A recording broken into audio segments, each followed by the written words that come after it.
Hey everyone, and welcome to the channel. Today we're going to be reviewing the S.H.Figuarts Dragon Ball Super Superhero Piccolo.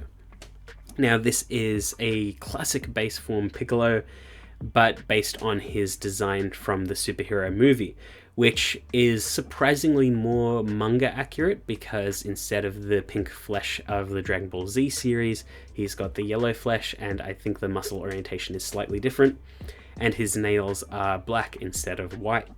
So it's a cool little change of the figure, and while at first glance he might seem like a retool of the proud Namekian Piccolo, he is genuinely a new figure, which I think is very cool, and we'll be going through pretty much everything that's relevant about this figure.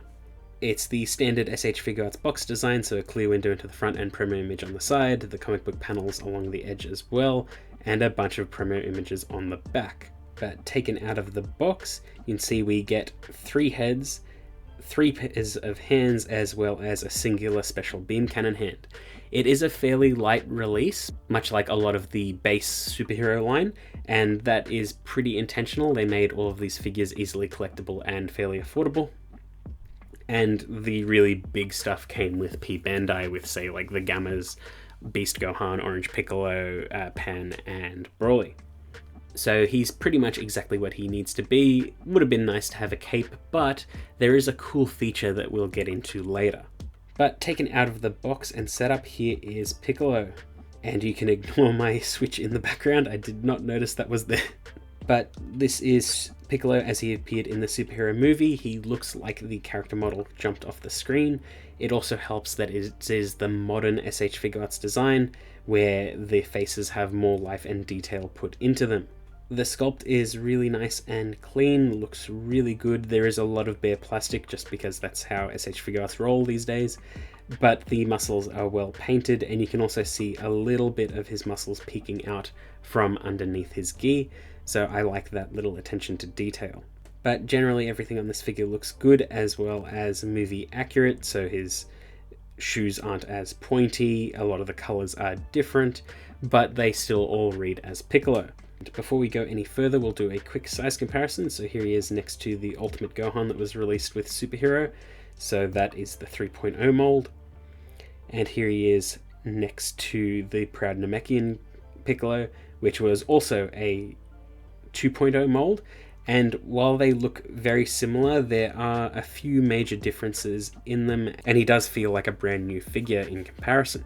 And you can see with him side by side with the Piccolo the difference between colors, so the pink versus the yellow flesh, as well as the orientation of those muscles, and different color differences like the red sash versus the blue sash, as well as the weird thing where the proud Namekian Piccolo had pink lips, but still really good nonetheless. So jumping right into posability, there's a ball joint at the head which allows for a good range of movement side to side, forward and back, down and up.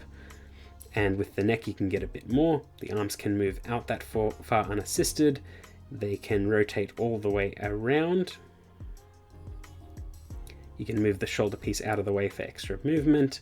There is an upper arm swivel, a double bend at the elbow, as well as a ball hinge. There is a very nice butterfly joint, and it does reveal a lot of green skin, which can break the sculpt a bit. There is a ball joint in the upper chest, which allows for a good amount of crunching and rotation and side to side. There is a waist swivel, which is pretty free. He can do the splits pretty much perfectly. There is an upper thigh swivel. He can kick forward and back pretty much the whole way. He's got a double knee bend. He's got a ball joint at the foot, as well as a toe bend. And that's pretty much it. It is a decent amount of articulation. It's pretty standard for like the 2.0 molds and pretty much identical to the proud Namekian Piccolo, but this one just does feel a little bit different. In terms of his loadout, he comes with a smiling face, like a little cocky smirk. Comes with a teeth gritted angry face, as well as a mouth open shouting face. And that's pretty much it, but that's not really where this figure ends. You can swap out the heads and accessories from the proud Namekian Piccolo, as they are fully interchangeable with each other, so you can get a little bit more out of this figure. And while the proud Namekian Piccolo's face isn't as good as the superhero faces, The cool thing is that you can also swap out the Proud Namekian's cape. So you can pop off the back piece of the superhero Piccolo, and it reveals the slots needed to make the cape work. So you can pop in the back, pop off the head, put on the rest of the cape, and pop on any of the turban heads from the Proud Namekian. And while I don't think it fits as flush as I'd like on the superhero release, I think it's enough to make for some pretty good poses. And it is also nice to see the yellow muscle design matched with the classic turban design. But with those accessories, you can get a decent amount out of this Piccolo. Again, if you have the Proud Namekian, you get way more options, which is even better.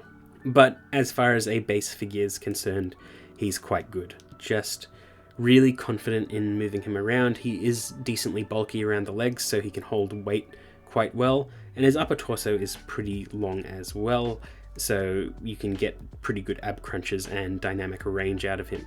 And he matches well with pretty much any other figure in the superhero line. He can do a special beam cannon pose just fine. Would have been nice for an effect piece. Would have been nice if Beast Gohan's effect piece wasn't reliant on connecting to his fingers, because it'd be nice if you could just take that accessory and pop it onto other figures, but it is what it is. And this is a nice figure. Nothing too crazy, but just enough to have some fun with it. And a lot of those other early superhero release figures, all the standard release ones, are all very affordable, and this was no exception to that. So the amount that you pay for him, you're getting a really good figure out of it. And between him and Ultimate Gohan, they were definitely highlights from that early line. The Goku and Vegeta are just nice little bonuses. But that's pretty much it. I hope you enjoyed that video, and I will see you all next time.